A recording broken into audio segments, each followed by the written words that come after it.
Welcome to another episode of the Japa, the Travel Education, where we keep you informed on how to migrate abroad. In this episode, you'll be listening to the various things you need to know to prepare you to study abroad. As always, remember that sharing is caring.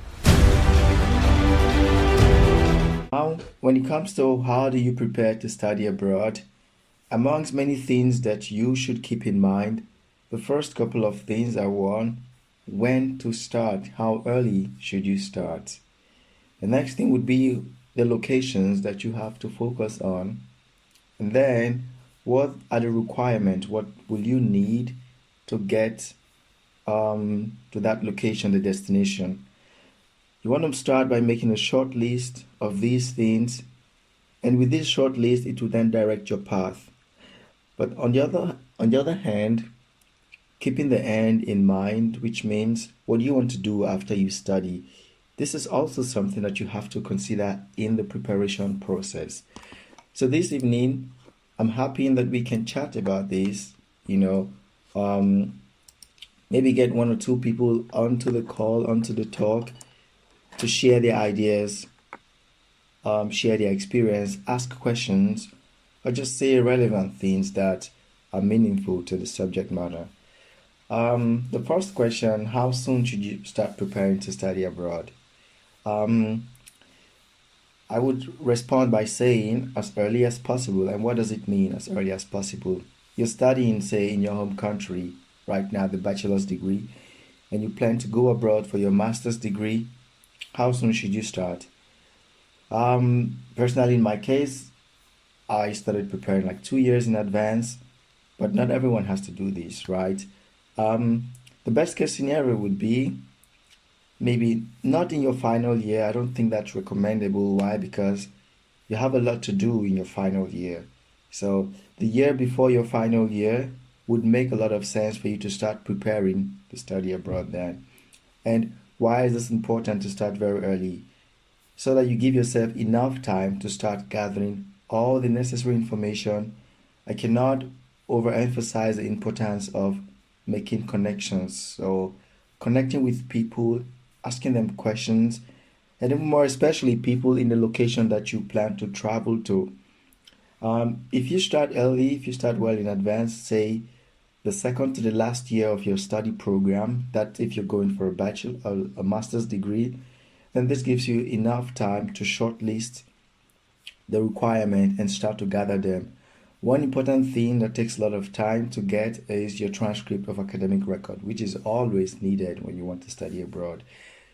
How it is given, when it is given, and what you need to get it, it really differs for different universities.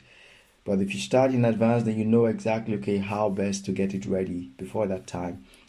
For a lot of guys, for example, in Nigeria, you have to do your youth service during, after your university education. You might think that, 1 year before the end of my studies, and then there's the final year, and then there's, 1 year youth service. Isn't that too much?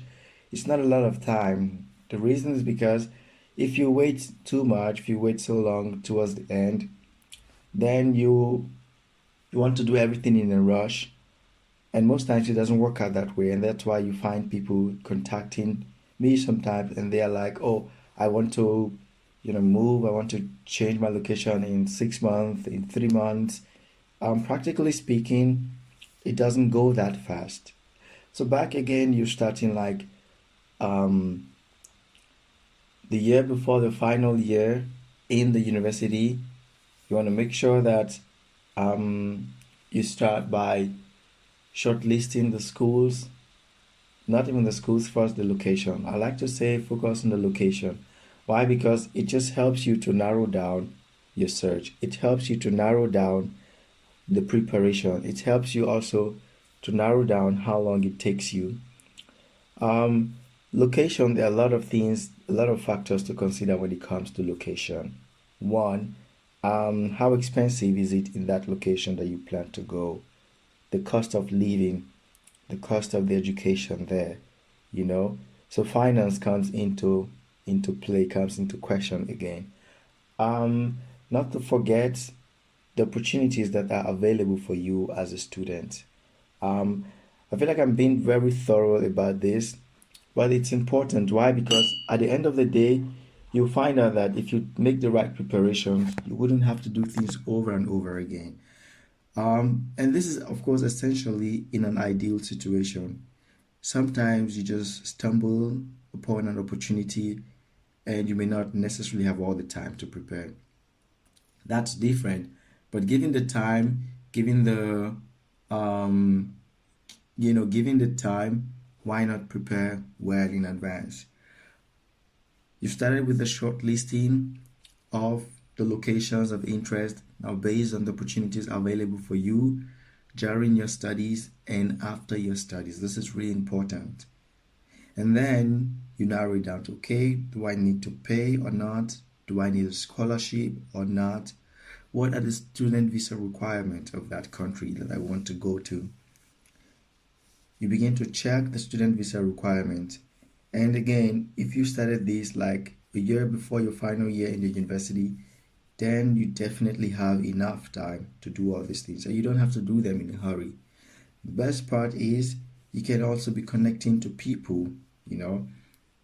You connect to people, you learn about them, you ask them what's their experience like, and then all these things will shape you into the next phase of the process. Location is settled, documents are settled. The next thing is you want to start understanding what pathway you're going to in the future. Essentially, what do you want to study, and then how does this correlate with what you want to do later in the future? Do you want to become a medical doctor? Do you want to work as an architect?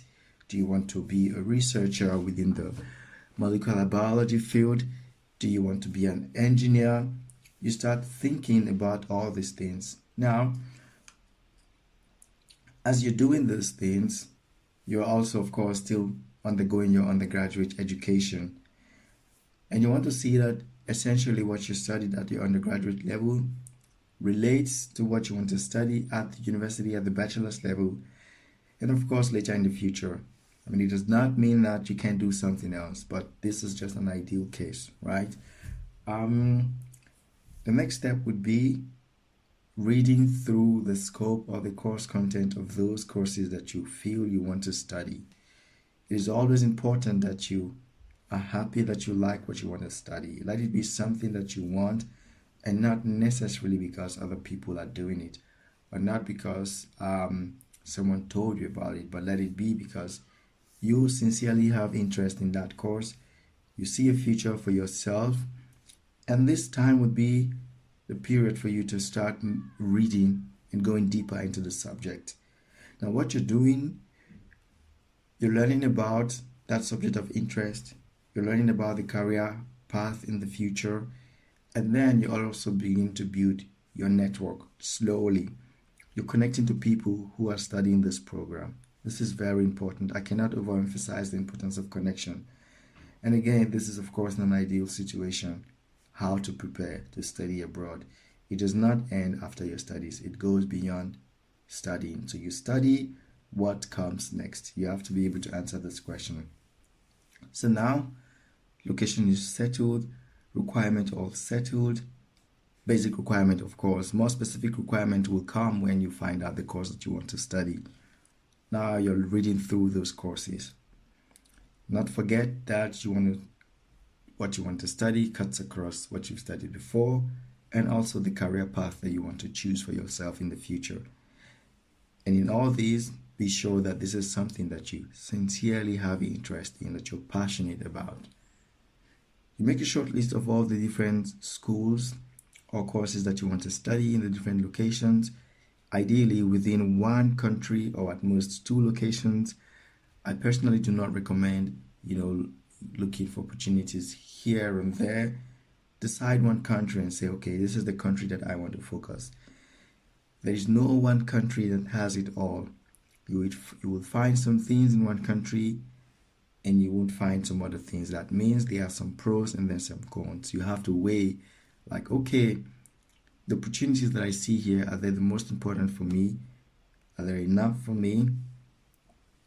you've decided on the location. Now you're reading about the course content, right? You've narrowed it down. I want to study this. Then you're taking the time to say, okay, now I have seen what I want to study, right? How do you go about it? I like to tell people that, hey, be open to the different types of study programs abroad. Why? Because the names that they are called in your country might be different from how they are called in the other country. So you want to make sure that you're not essentially looking for similar names like in your country, but also that you take the time to read the scope of that.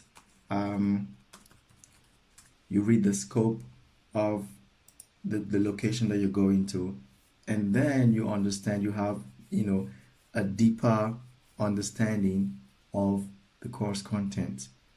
And this is also like what will essentially later in the future shape the career path that you will choose. Why? Because you already have seen in advance the scope of that study program. And then you understand that at the end of the day, this is what I will, this is the path that I've chosen for myself, and this is what I am going to be studying in the future. I have with me a guest from a study abroad agency focused in helping people, like preparing them to study abroad in different parts of the world. They're based in Nigeria, and I am hoping that we can talk about how their agency prepares students, when they want to study abroad. Just to, have some insight from a more professional perspective or more structured perspective, when it comes to like preparing students and getting them set to study abroad. Like, how is the flow like, the standard flow, and what are some of the things that as a student you should pay attention to?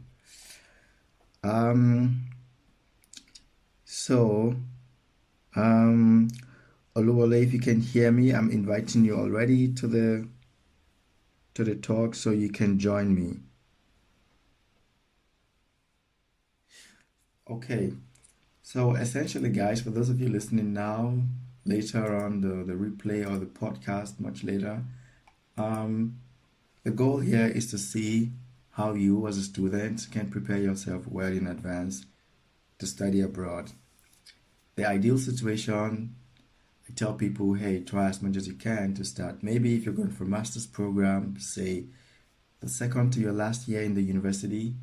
And if you're going for a bachelor study program, then you want to finish your secondary school first, of course. But you can also start like at some point during your secondary school education. Give yourself enough time, make a short list, the location, the requirement, the study program, keeping in mind that how it's called might be different from your own location. So I have someone here requesting to speak. I am going to let her speak, and I will try to add my co-host one more time. Hi, Yafeli. Hi. Hello, Mike. I just have one question. What's the time frame that you think one can plan? Because I have a small sister that has finished school and considering the whole bachelor. If you're coming from a non-English or non-German speaking country, how long do you think it takes for one to prepare for the whole process? I think the preparation process depends on a couple of things. So one, the level of education, that's one. And what degree are you targeting? So let's imagine someone that just finished high school and then they want to study in Germany, for instance. It depends on the home country. If the educational system is the same as Germany, then it's usually pretty straightforward in the sense that you can study directly from your home country if you have the same if the qualification at the secondary school level is the same as in Germany, so you just gain a direct entry to the university. And the requirement at that stage is very basic, a secondary school certificate. Another thing that can come into play would be if you want to study in German or in English language, for example. If you want to study in German, that means the candidate needs to learn the German language. And how long you need to learn the German language really depends on the student. Ideally, most language schools would tell you 18 months, but some would also tell you 9 months. It really depends on the student. But I think 1 year in advance is already enough time to gain a certain level of the German language proficiency. So an ideal timeline would be 18 months, so 1.5 years. So like 9 months essentially to start learning the language and taking the examinations, and then the other month that you have enough time to go through the admission process. So I would say between 1 to 1.5 years. But of course, if the student was already it's already proficient in the language, then you wouldn't need this language period. You just would apply with your secondary school result, and then to get a direct entry to the university. Okay, so you would suggest that they learn the language like upfront if they're not coming from a German-speaking country. And if they want to study at the bachelor's level, yeah, the language becomes important when it's like Germany. But there are some study programs in English language, of course, so the language wouldn't be necessary in that case. You might just need to show proficiency of English language in that case. All right, thank you. No problem. Okay, so I have my co-host here, Oluwole from Supreme Success Educational Consult in Nigeria. And he's been shaping students for a really long time. Hi. Hello, Mike. How are you doing? I'm doing well, thank you. Thank you so much for joining this call today. Glad to hear that. I'm sorry, I had issues setting up my workspace here Okay. so that I could come online this evening. No problem. Yeah. The last time we were on Facebook, and today I thought we should also try Twitter, because Twitter looks kind of very simple, and it's also like very interactive. Like people can tune in, ask questions, and you even get to talk to them directly. So that was why I thought we would use Twitter this time. Yeah, you're absolutely right with that. Great. So today I thought you would, just share with us, how do you prepare your students to study abroad? I know this looks like a very simple question, but when it comes to practice, I feel like over time, I'm really shaping myself into like having a structure if I want to do something, how I plan and then go through the process. Study abroad is something very important, and I think it's a big step for anyone who goes, that way. So I'd like to learn from you, and hopefully for all the listeners now and later, how do you prepare your student? Someone comes to you, they want to go and study in country XYZ. What's the process like? Yeah, thank you so much, Mike. In preparing our students to study abroad, we let our students know the quality of education anywhere outside Africa. You cannot compare it with anything. So it's something that really what you going out for. Okay. And I gave them this analogy each time. That imagine our parents did not leave the village they came from. Like my father came from a village in Ochekiti. And I left the village to a big city like Ibadan, which made me to have the kind of level of education that I have. Okay. So if I could have the privilege of traveling outside Africa, I'm going to get education at its peak. Okay. Yeah, of course. Yeah. So, and there is nothing good that we are looking for that doesn't come with a price. That's true. Every good thing has a price to pay before you can have access to it. So my interaction with students that is hoping to study abroad oftentimes most of them want a easy process. Yeah. They don't want to pass through the detailed process that they need to follow up to get legit admission, to get legit visa for them to stay abroad and study abroad. So most people that want to cut corner, that doesn't want to pass through the process, they often get themselves duped by different quack agents. Yeah. So we must first know that whatever good thing you want, there is a price you need to pay for it. That's right. So, for instance, if you want to study in United States, you can quickly check the university. What are the requirements? You are going to need your SAT. You are going to need your TOEFL exam. Then, once you know you need these requirements, then you settle down, you get yourself prepared for the exam. But these days, we have the challenge with students that they are not ready to learn. They are not ready to study. And they want something good. There is no shortcut today. Yeah. So you just have to be ready to study and make yourself a qualified candidate to study abroad. There are beautiful opportunities around the globe. Like in Nigeria, if you want to study medicine, it's just like a tug of war. It's highly competitive.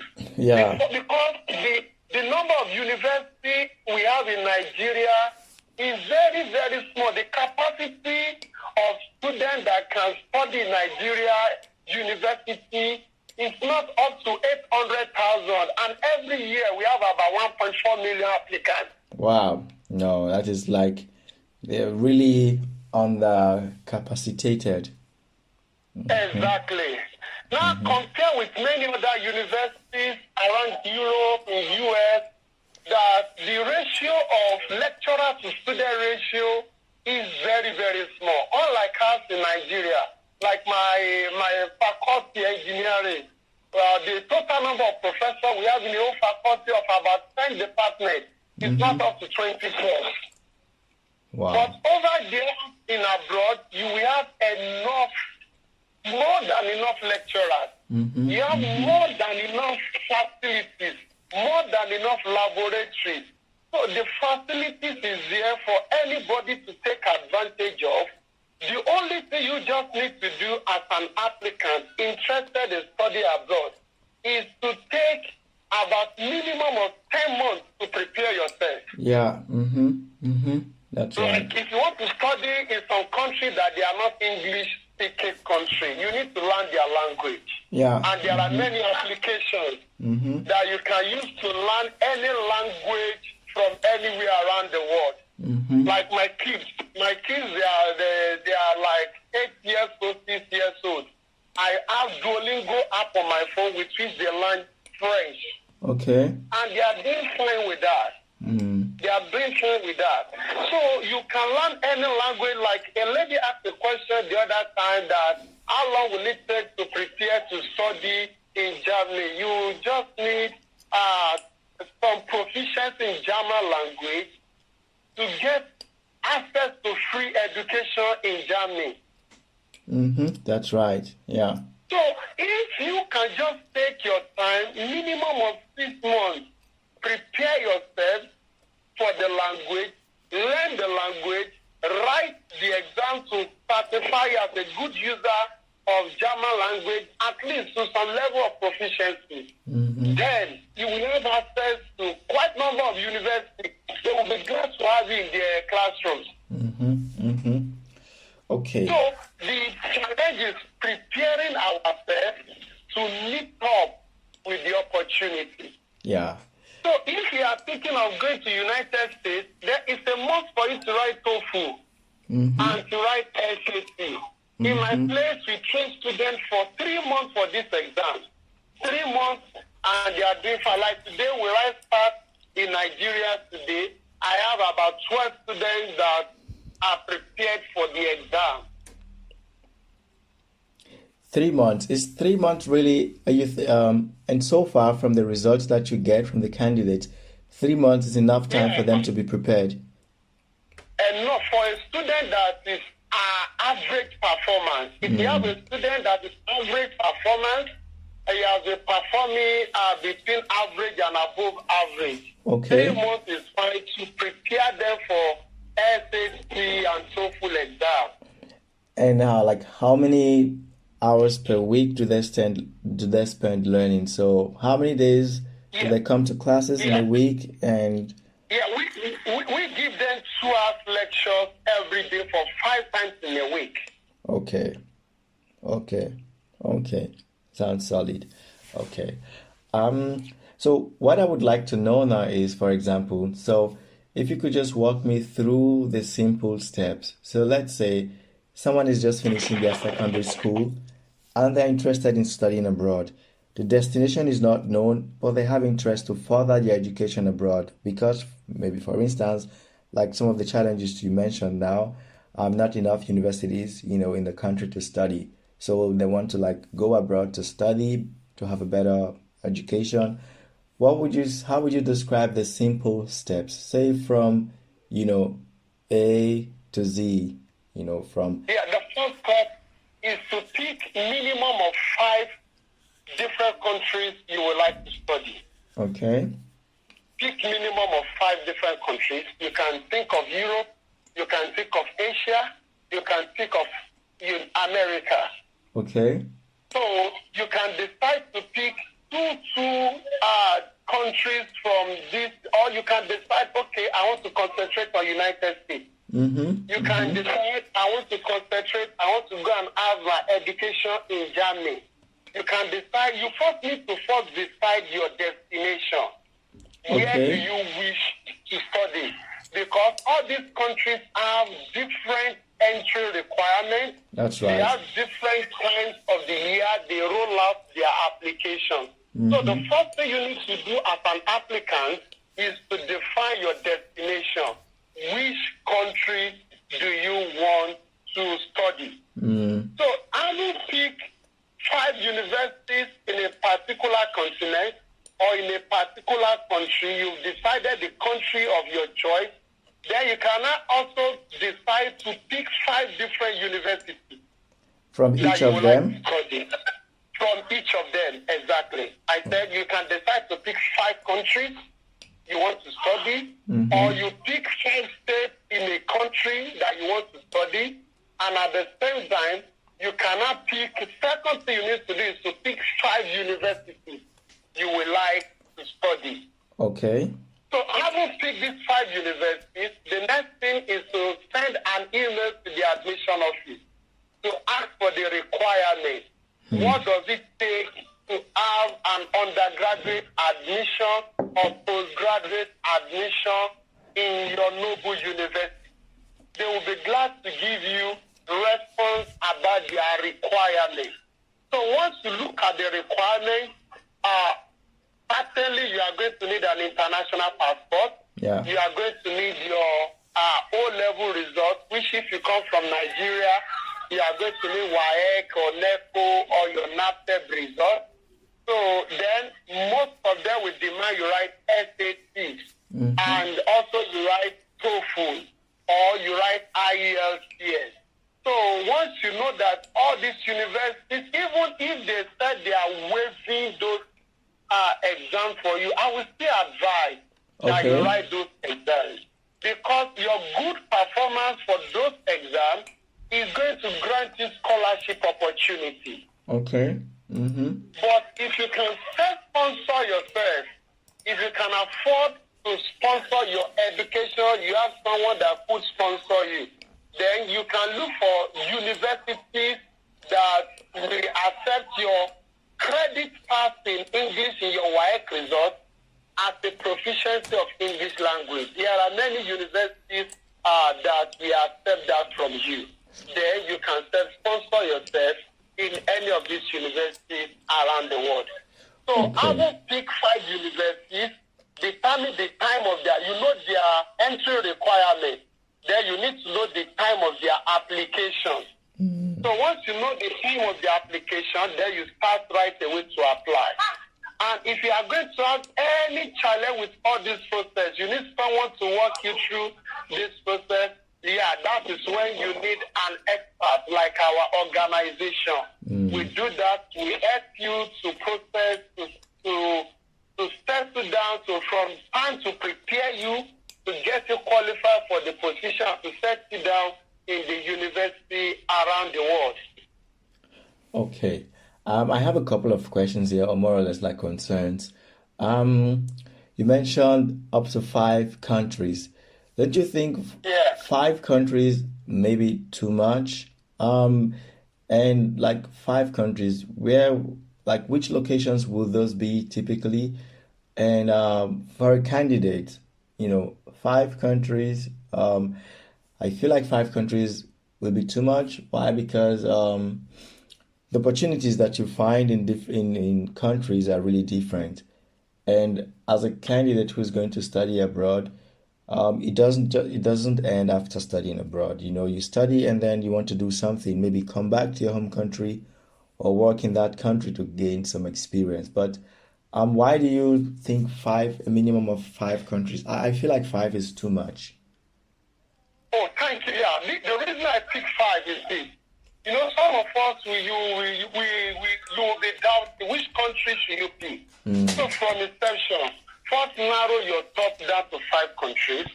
After you have made your finding on those 5 countries, you can still narrow it down further to 1 or 2 countries. Okay, yeah.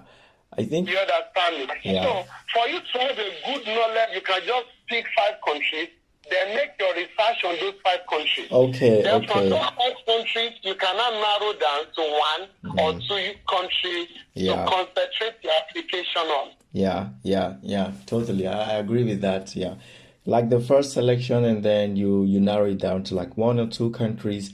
And then in those countries, I usually would recommend you apply to as many universities as possible. I mean, it all depends on Exactly. how soon you begin. From your experience, the students that you mentor, the students who go through your programs, which locations are they usually interested in mostly? Most of them were United States. But So okay, any reason? when Any some of reason? them, you said, Yeah, I wanted to ask any special reason why they are opting for the United States? we know United States is a democratic country, so where everybody is welcome legitimately. So Okay. everybody dream of US. I have some students that will first, when they see they cannot even meet up with the requirement of the United States, they first go to maybe Asia. Then after spending their first degree or their master program in Asia, they still later find their way back to the United States. Okay. Are there like a lot of opportunities for international students in the United States compared to other locations? Yeah, there are quite opportunities here, but they are not easily accessible. They are highly competitive. Yeah. Highly competitive. There are quite opportunities there, but highly competitive. So what we just do for our students is that once we see that they are not meeting up with the requirement of entry, like last year, we had some students that couldn't hit their SAT exam well. They were having around 600 points. So we have to forward the applications to some universities in Japan. We forward to another university in South Korea. And they were admitted. One is studying engineering, then the other is studying economics. Okay. Yeah. Well, that's really interesting. I mean, the opportunities that students get in their home country is of course completely different from what they find abroad. Something I'd like to know is for the candidates that come through your agency, do they go for like high tuition, universities or low tuition or mostly scholarship? It depends on the capacity of the parents. No, we have some high income parents that said, don't worry, let me just know the tuition fee. I could afford it. I've gotten some insurance for my child education. Okay. So there are some that go for Ivy schools in the United States, they could easily afford it. They have made the provision for their children. And we have some students that their parents are hustling. The students also still desire to study abroad. So what we tell them that if you don't have the money, you've got to have the intelligence. You've got to have the IQ to get you good grades so that you can get scholarship to cover for the short tuition fund available from the parents. So Yeah. that's how we try to sort out our applicants. Yeah, I think that scholarship on it's a really good opportunity for students, and if they will take their time to search, there are hundreds and thousands of scholarship opportunities out there in every locations, the US, the UK, in Europe, and also in Asia. I guess maybe that's something that we can talk about another time. Yeah. I think to round up for today, we're really coming to the end. What would you advise students who are, preparing or thinking about studying abroad? You already mentioned some initially, the not being willing to learn and go through the right process and stuff like that. So ideally, I think patience is needed. But overall, what would be your advice now to someone who's listening to this much later on that is thinking about studying abroad or is already in the process? What would you advise them? Yeah, my advice is for that such a person to give it all it takes. Yeah. Put your mind there. It's a possible dream. There are many people that have gone through the process and they have come out successfully. So Yeah. irrespective of the past experiences, past rejections, the past disappointment, I want to tell such an individual not to give up on his dream of studying abroad. Just try to examine yourself. What do you need to add to what you already have Yeah. to make you qualify for your applications? So once you keep adding to yourself, you look at your CV, you look at your credentials, what else can you do to make it more colorful, to make it more awady, so that you can get through the process of application. So just keep updating yourself. Don't give up on the process. Great. Okay. Thank you so very much, Supreme Success Educational Consult, for your time and also for the insights. I do believe that students that are going to listen to this later on, they will find this very useful. And thank you very much for your time. You're welcome, Mike. Okay. I wish you a very good evening. Enjoy the rest of your weekend. Thank you. Thank you.